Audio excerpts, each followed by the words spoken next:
Selamat siang semua. Siang, Pak. Apa kabarnya hari ini? Sehat. Luar biasa ya, semua sehat.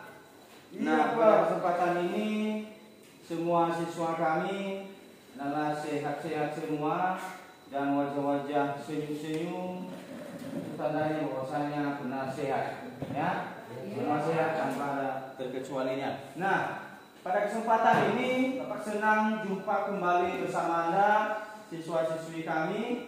Bahwasanya pada pertemuan kita sebelumnya juga kabar baik dan sampai saat ini adalah baik juga, dan tentu pada pelajaran kali ini kita awali dengan doa. Siapa yang ingin kita dalam doa? Saya, Pak. Ya, silakan.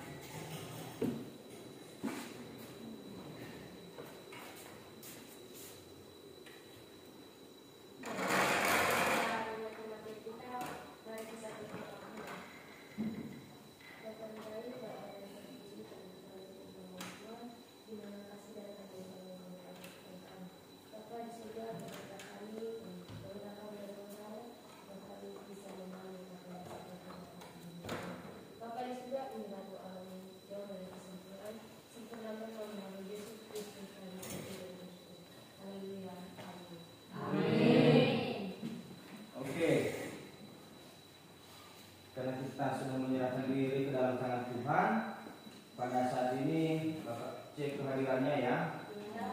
Biasanya di kelas Bapak di sini ada 15 orang. Iya, Pak hitung ya. 1, 2, 15 semua. Semua hadir ya? Hadir, Pak. Tidak ada yang absen. Tidak. Ini adalah satu suasana yang bagus dan keadaan yang bagus pula, bahwasanya itu absen sangat mempengaruhi ya penilaian ya, karena setiap hari itu siswa wajib hadir ke sekolah. Wajib hadir ke sekolah. Oke, saya cek kehadirannya dulu. Semua hadir.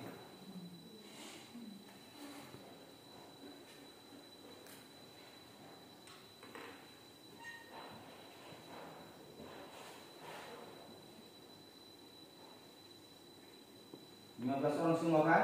Iya. Oke. Nah, saat ini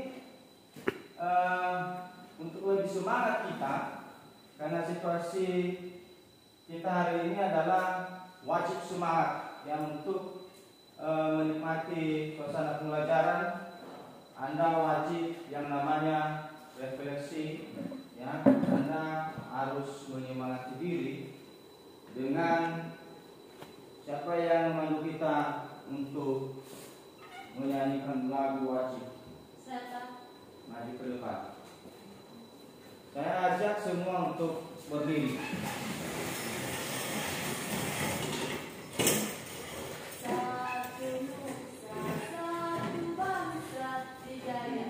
Satu nusa, satu bangsa, satu bahasa kita, tanah air pasti jaya untuk selama-lamanya.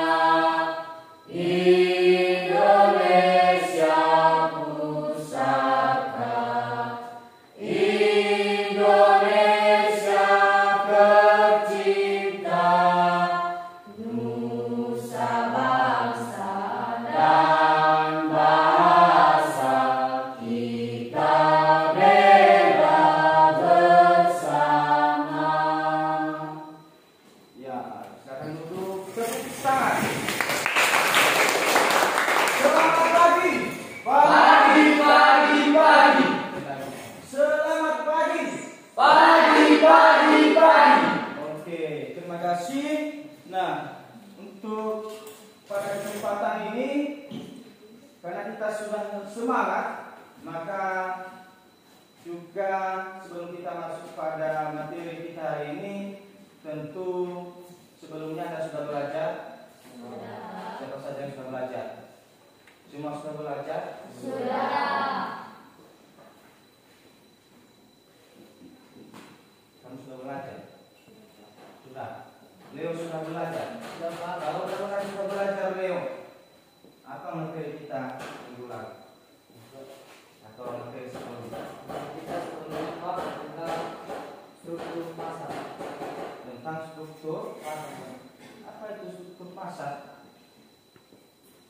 Struktur pasar adalah suatu variabel yang menunjukkan karakteristik dan kondisi suatu pasar seperti jumlah pembeli dan penjual, keadaan produk, keadaan pengetahuan penjual dan pembeli, serta keadaan rintangan pasar.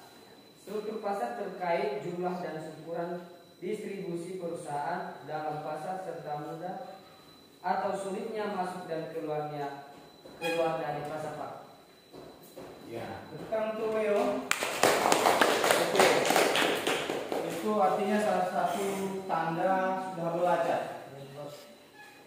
Ya. Belajar itu masih belum menyimak ya. Artinya yang kita maksud di sini belajar dalam hal menalar dari apa yang dibaca itu menjadi tidak disebut lagi. Bisa ya? Kedepannya lebih giat untuk belajar lagi. Ya Pak. So ya. Karena di situ Anda memakai caps. Ya, tentang sekali lagi. Dari depan anak kami biar motivasi juga, bahwasanya wajib menalar setiap apa yang hasil dari tulisan di. Nah, itu dia. Yang kemudian benar bahwasanya sebelum ini struktur pasar, ya. Namun struktur pasar ini adalah salah satu globalitas atau struktur daripada pasar, mulai daripada tentang pasar itu adalah tentang monopoli, apalagi oligopoli. Nah, jadi artinya itulah uraian-uraian atau struktur daripada pasar ini. Kenapa seperti itu? Karena struktur pasar ini adalah ada simpulnya begini. Struktur pasar. Strukturnya, jadi dia berdasarkan daripada pasar monopoli ini apa ciri-cirinya? Ciri-cirinya adalah seperti salah satu penjualan, misalnya barang itu langka. Contohnya seperti apa itu? Seperti PT PLN, apalagi Pertamina. Jadi artinya tidak semua perusahaan memiliki yang namanya produk daripada pasar monopoli ini, sehingga dia menguasai pasar. Paham? Nah, itulah dia dalam kehidupan sehari-hari juga, bahwasanya masih kita sebagai manusia atau masyarakat di lingkungan kita masih belum, karena hanya masalah daripada penjualan sistem eceran ya yang masuk ke daerah. Kalau langsung produknya habis, maka di daerah kita juga habis. Karena kenapa? Dia monopoli. Bagaimana? Bisa dipahami? Bisa. Untuk itu pada saat ini, untuk lebih detail, untuk kita masuk pada pembelajaran kita hari ini yang kita bahas adalah jenis-jenis pasar, maka terlebih dahulu silakan ingat tujuan pembelajaran kita, yaitu setelah mengikuti proses pembelajaran, ya, dan diharapkan di sini yang pertama menjelaskan proses terbentuknya keseimbangan pasar, yang kemudian menjelaskan pengertian pasar, yang berikut mampu menjelaskan macam-macam pasar, menjelaskan struktur pasar atau bentuk pasar. Dan yang terakhir menjelaskan peran kita terhadap perubahan jenis dan struktur pasar. Nah, seperti apakah tujuan ini kita terapkan dalam pembelajaran kita dengan model problem bahasa learning. Jadi Anda berperan nanti bahwasanya Anda mengerjakan berkelompok, dibagikan secara berkelompok, dan LKPD itu nanti Anda kerjakan. Sebentar lagi nanti Bapak berikan LKPD. Nah, untuk penilaian hari ini Bapak menilai Anda lewat hasil kelompok melalui LKPD yang Bapak bagikan nanti. Maka di situ saya ambil penilaian, dan yang berikutnya observasi. Ya, berdasarkan hasil presentasi Anda di depan, maka disitulah ada nilai maksimal untuk saya bisa nilai. Dan ada keunggulan nilai tersebut bila siswa kami aktif dalam apa? Mengerjakan LKPD-nya atau tugas atau presentasi. Bisa dipahami sampai di sini? Bisa. Nah, yang kita bahas hari ini adalah jenis-jenis jenis pasar. Untuk itu, karena yang kita gunakan adalah PPL, maka untuk mempersingkat waktu, silakan tonton video berikut.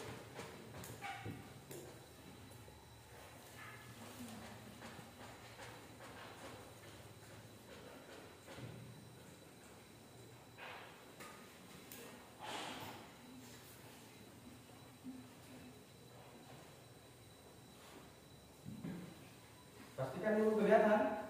Kelihatan, Pak.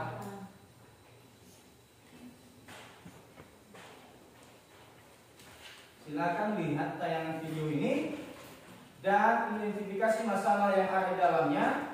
Apapun yang Anda lihat di gambar ini atau di video ini, maka itulah merupakan nanti isi daripada LKPD, dan itulah yang Anda kerjakan sesuai dengan instruksi daripada LKPD nantinya. Bisa dipahami? Maka simak video ini agar hasil kerjamu bisa maksimal. Hasilnya lihat tayangan yang di depan.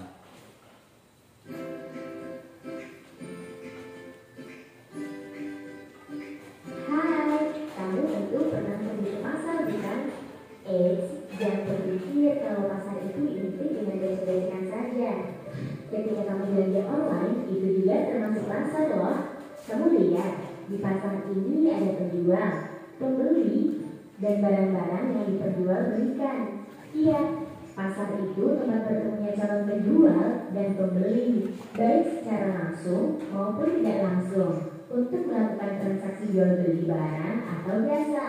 Meski kamu tahunya pasar itu memang ada penjual dan pembelinya, kamu salah. Karena pasar itu bukan hanya bangunan fisik yang terdapat penjual dan pembeli yang melakukan transaksi, tetapi juga termasuk pasar abstrak yang tidak dapat kita sentuh ataupun kita lihat fisiknya.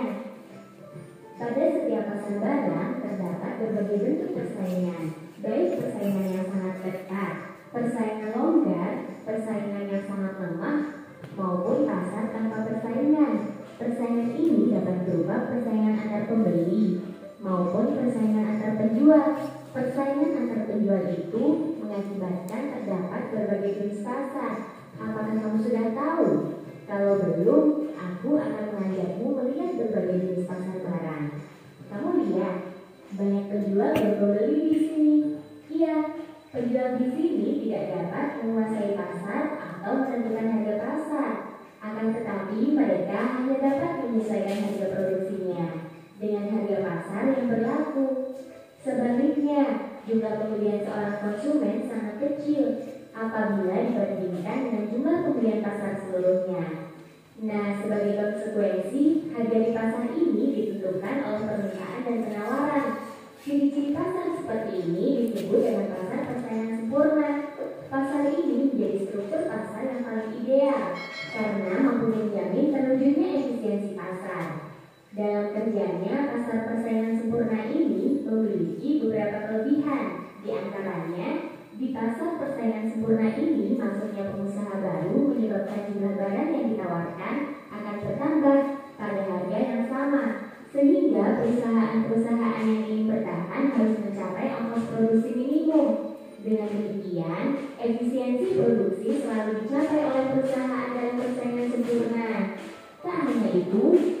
pasar persaingan sempurna ini juga mempunyai kelebihan dengan memberi kebebasan dalam berpindah. Namun demikian, pasar persaingan sempurna juga memiliki kelemahan, yaitu tidak dapat mendorong inovasi.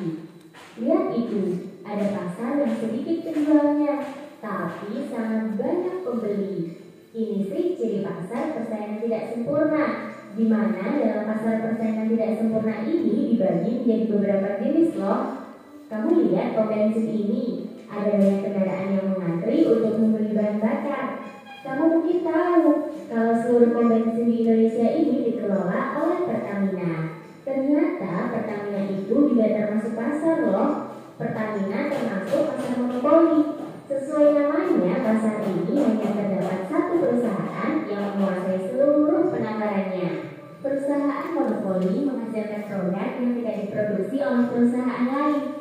Selain Pertamina, ada PLN dan PT KAI. Itu juga termasuk pasar monopoli loh. Kita geser yuk ke perusahaan air mineral itu. Wah, ternyata mereka hanya menjual air mineral saja ya. Oh iya, aku ingat. Tidak hanya perusahaan ini saja yang menjual air mineral, tapi ada yang lain juga. Nah, kalau ciri seperti ini, kamu bisa menyebutnya dengan pasar oligopoli. Berbeda dengan pasar monopoli tadi, pasar oligopoli ini dikuasai oleh beberapa perusahaan. Namun, jumlah barang yang ditawarkan tetaplah homogen atau satu jenis saja. Kamu lihat berbagai motor di dalam itu, sejenis kan? Tapi ternyata motor itu satu sama lainnya berbeda merek loh. Nah, ini bisa kamu sebut dengan pasar monopolitis, di mana beberapa produsen dengan jenis barang yang serupa, namun karakteristiknya berbeda-beda. Produsen juga mempunyai kemampuan untuk mempengaruhi harga pasar, tapi tidak terlalu besar dibandingkan dengan pasar monopoli dan oligopoli. Gimana? Kamu sudah paham kan ya? Oke deh, kalau gitu sampai jumpa di pembelajaran asyik lainnya. Dah.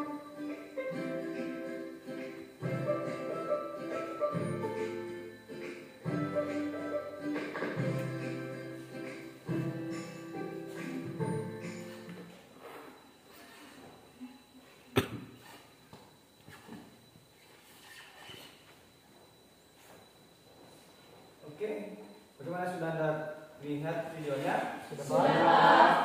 Bagaimana Anda sudah paham tentang apa yang dia sampaikan melalui video? Sudah. Saya. Nah, saat ini apa arahkan Anda untuk dibagikan kelompok untuk mengerjakan, langsung kita kerjakan ya. Ini nama kelompokmu, depan lihat ya, kelompok 1. Silakan lihat.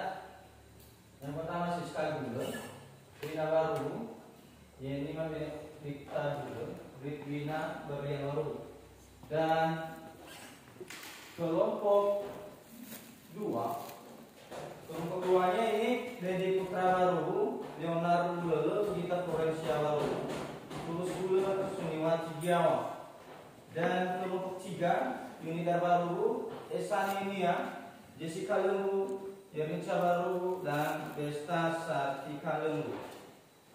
Sudah tahu nama kelompoknya? Sudah. Nah, sekarang sebelum Bapak bagikan LKPD, silakan dulu gabung dengan kelompok.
sudah benar? Sudah? Nah, sekarang untuk mengerjakannya, ya, coba baca. Bagaimana cara mengerjakannya di situ? Cara mengerjakan ada? Yang pertama, Baca secara cermat apa aja sebelum Anda memberikan tugas. ya. Kedua, Kerjakan setiap langkah sesuai tugas. ya. Yang kedua, ketiga. Kumpulkanlah kelemahan hasil kerja sesuai dengan jadwal yang telah disepakati antara seluruh peserta didik. Gimana kelompok dua? Yang terakhir? Kerjakan LKPD ini dengan sikap jujur dan tanggung jawab. Ya, Anda menurut analisisnya, ya, ada tadi melalui video. Jadi tentu itulah harus Anda bertanggung jawab. Bertanggung jawab. Bisa dipahami? Bisa. Nah, itu langkahnya. Yang pertama, silakan perhatikan ke depan. Ya. Yang pertama, di kelompok 1 diskusikan apa saja keuntungan dan kekurangan pasar persaingan monopolistik. Kelompok 1, paham? Yang kedua, diskusikan karakteristik persaingan monopolistik. Kelompok 2 ya. Siapa? Nah, yang kelompok ketiga, diskusikan karakteristik persaingan sempurna. Inilah kelompok 3. Dan ini adalah penuh tanggung jawab. Anda persiapkan kelompokmu dan Anda bahas mulai saat ini 5 menit dari sekarang. Silakan. Dan setelah itu nanti presentasikan hasil kelompoknya di depan ini. Bagaimana, paham? Paham. Oke, laksanakan.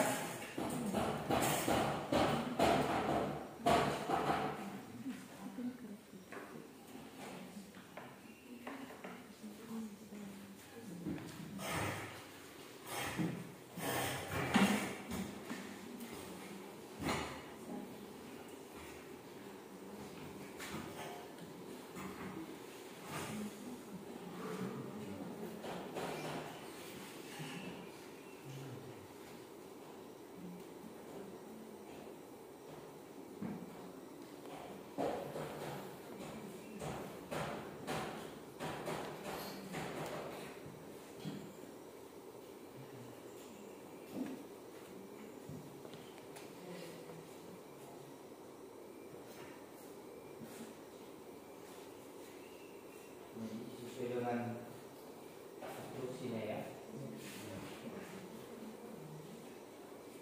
Ini diminta di sini adalah pendapat masing-masing ya. Artinya ada kasih peran. Itu juga di yang lain. Apa?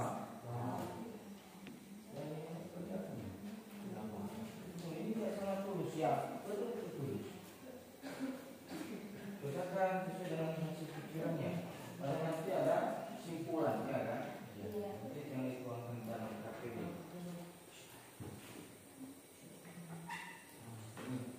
Kerja. Itu dia.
Sama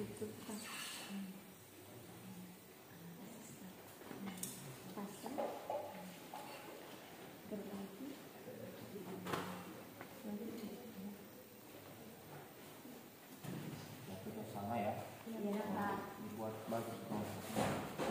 Hasilnya nanti ya sia-sia. Siapa yang bikin ini?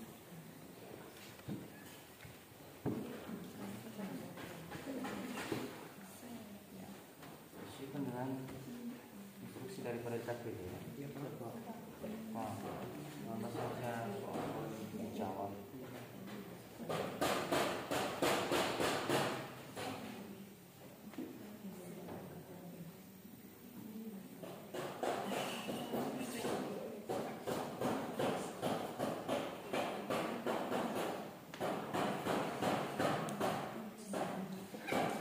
Gimana? Ada kewalahannya?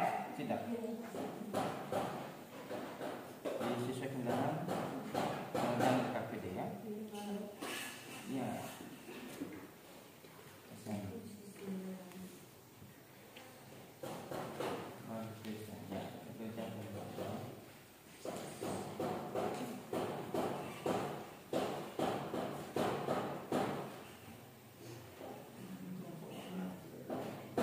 Di sini, karena itu disatukan.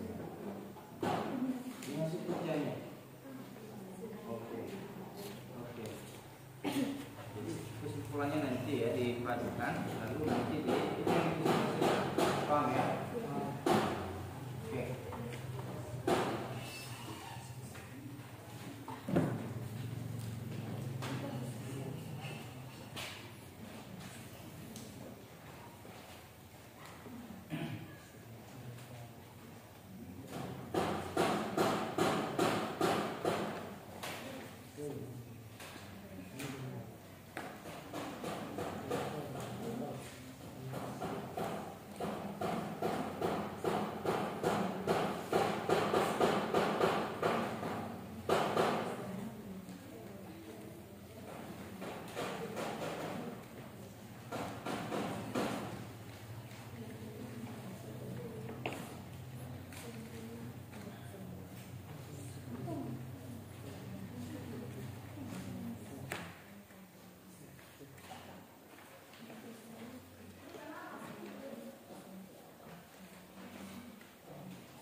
Semua daftar masing-masing nama di situ di KPD nanti dicantumkan.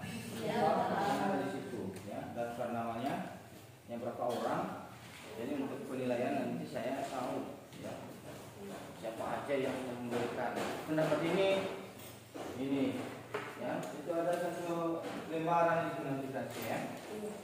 Tidak ada mereka berperan semua. Misalnya namamu siapa?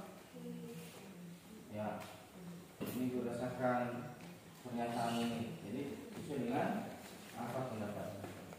Ya. Begitu yang lain, ya Pak. Yang beraktif semua. Jangan nanti hanya sekelompok, tapi hanya satu orang yang mengerjakan. Janganlah nanti capek-capek yang lain. Bagus ya. Ini sudah mulai setengah. Oke. Lanjutkan.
Oke, sudah siap? Sudah. Ya. Kan sudah siap? Kakak. Ya, kelompok 1. Yang untuk kelompok 1 dulu. Ya, ini adalah mereka berani karena sudah siap. Mereka juga berani untuk berusaha. Mereka yang tampil pertama.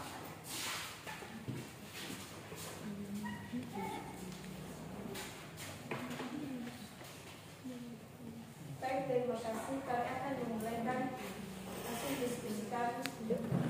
Sebelumnya kita mengenal Bapak Pengasih Bidang Studi yang berdiri buat kelompok 2 dan kelompok 3. Terimalah salam sapa kami.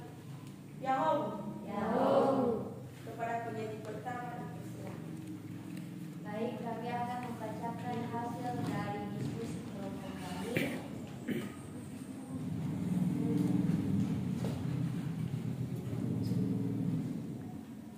Keuntungan jangka pendek. Permintaan yang diperoleh perusahaan di dalam pasar persaingan monopolistik merupakan sebagian dari keseluruhan permintaan yang terdapat di dalam pasar. Keuntungan dapat diperoleh perusahaan apabila perusahaan tersebut terus memproduksi. Dalam hal tersebut, perusahaan akan mendapatkan sebuah laba atau keuntungan di atas moral dalam jangka waktu yang pendek. Keuntungan dalam jangka panjang. Keuntungan yang diterima pasar persaingan monopolistik dalam jangka panjang akan semakin menurun karena keuntungan yang melebihi normal menyebabkan pertambahan jumlah perusahaan di pasar. Dengan demikian, setiap perusahaan yang ada di pasar akan menghadapi permintaan yang semakin berkurang pada berbagai tingkat harga. Itu saja hasil pengamatan kami dari video yang telah ditayangkan. Jika ada masukan, pertanyaan kepada teman-teman kelompok lain, dipersilakan.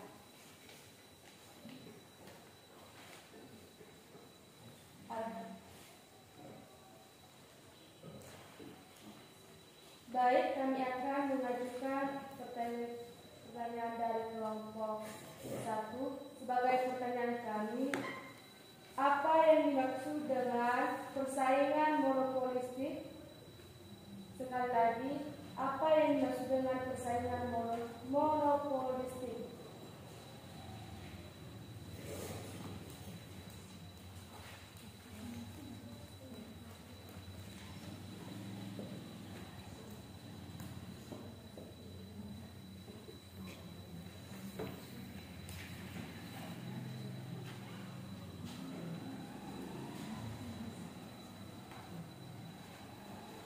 Baik, kami akan menjawab pertanyaan dari kelompok 3. Sebagai pertanyaannya adalah apa yang dimaksud dengan persaingan monopolistik? Yang dimaksud dengan persaingan monopolistik adalah struktur pasar di mana sejumlah besar perusahaan itu bersaing satu sama lain.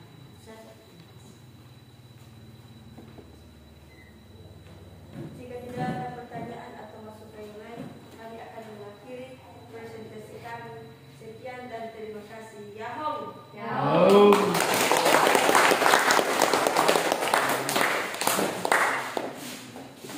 Terima kasih. Itu adalah presentasi dari kelompok satu.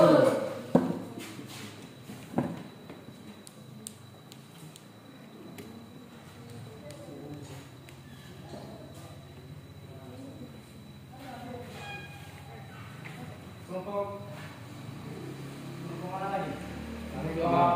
Silakan langsung ke depan. Kelompok 2.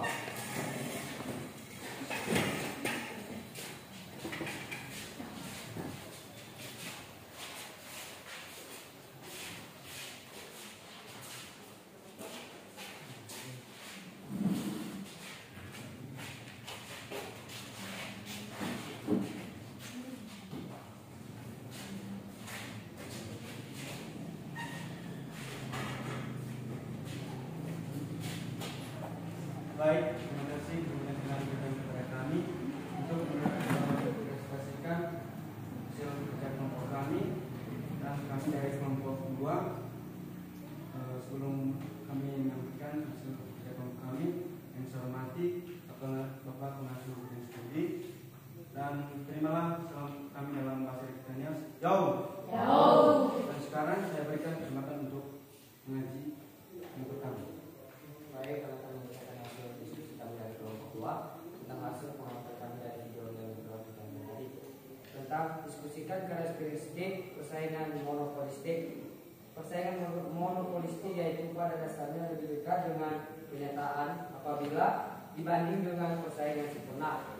Namun, struktur pasar ini tidak menghasilkan tingkat output yang optimal karena perusahaan memiliki lebih banyak kekuatan dan dapat mengaruhi harga pasar sampai tingkat tertentu.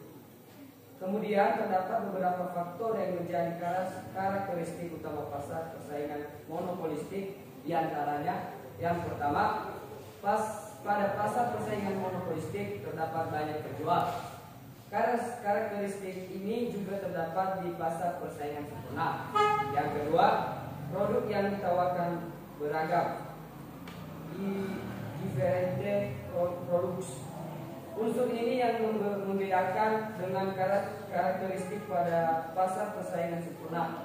Yang ketiga, adanya kesempatan bagi tiap penjual untuk keluar masuk pasar. Dan sekian hasil diskusi kami. Baik, sampai di sini saja hasil penjelasan dari kami. Jika ada pertanyaan, jika tidak ada, kami tutup. Sekian, terima kasih. Silakan duduk. Kita berikan atur untuk berikutnya kelompok 3. Sudah siap kelompok 3? Sudah, Pak. Silakan kelompok 3 maju ke depan.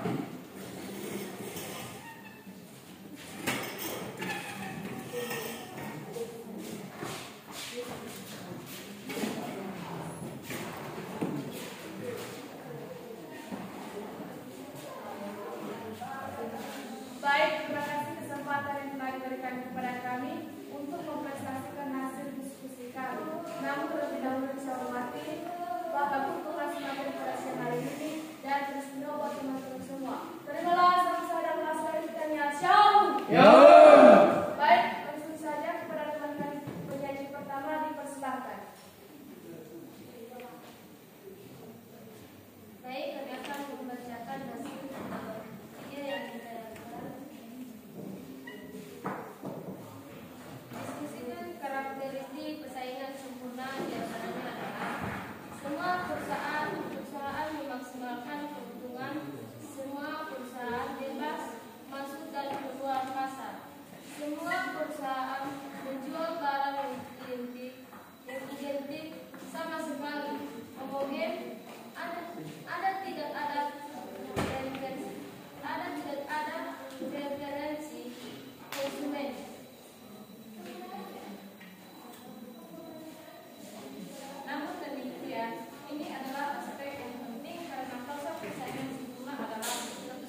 Oke,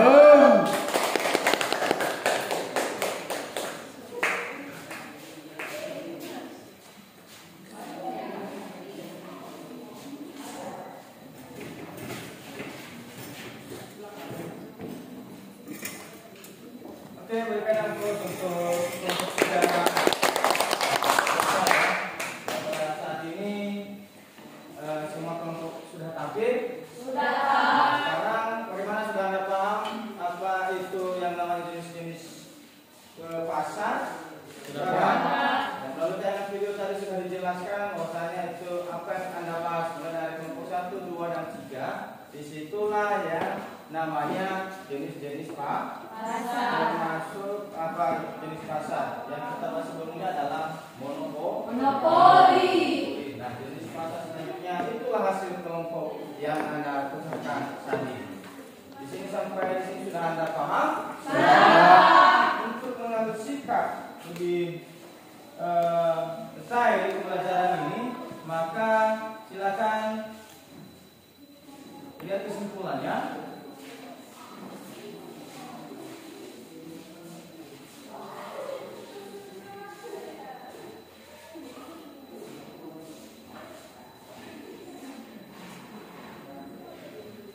Kesimpulannya, ya, struktur pasar adalah penggolongan produsen kepada beberapa bentuk pasar berdasarkan pada ciri-ciri seperti jenis produk yang dihasilkan, banyaknya perusahaan dalam industri, mudah tidaknya keluar atau masuk ke dalam industri, dan peranan iklan dalam kegiatan industri.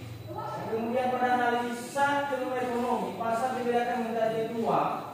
Yang pertama, pasar persaingan sempurna dan pasar persaingan tidak sempurna.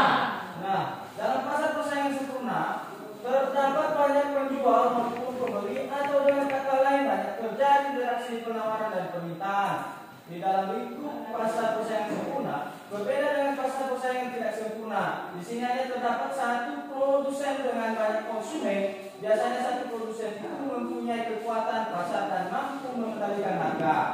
Yang kemudian macam-macam pasar persaingan tidak sempurna. Nah, yaitu ini pasar monopoli, yang kemudian ada pasar oligopoli, dan kita lihat di sini pasar monopoli itu adalah suatu bentuk interaksi antara permintaan dan penawaran, di mana hanya ada satu penjual atau produsen yang berhadapan dengan banyak pembeli atau konsumen. Contoh PT Pos dan Giro, PT PLN dan lain sebagainya. Yang kemudian pasar oligopoli adalah satu bentuk interaksi permintaan dan penawaran, di mana terdapat beberapa penjual atau produsen yang menguasai seluruh itu permintaan pasar. Contohnya ini perusahaan semen dan air mineral. Nah, pasar duopoli adalah suatu pasar di mana penawaran suatu jenis barang dikuasai oleh dua perusahaan. Contohnya apa? Pertamina dan Caltex, ya, dan seterusnya. Sampai di sini sudah dilihat? Sudah, Pak. Paham semua? Sudah, Pak. Nah, kalau sudah paham, maka untuk itu sebelum kita akhiri pembelajaran kita, silakan pimpin kita untuk menyanyikan lagu wajib atau lagu daerah. Gimana? Silakan Siska.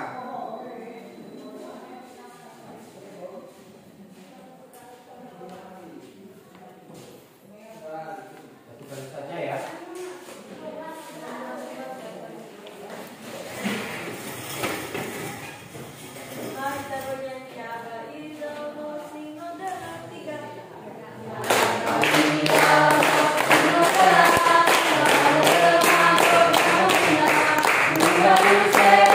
Saya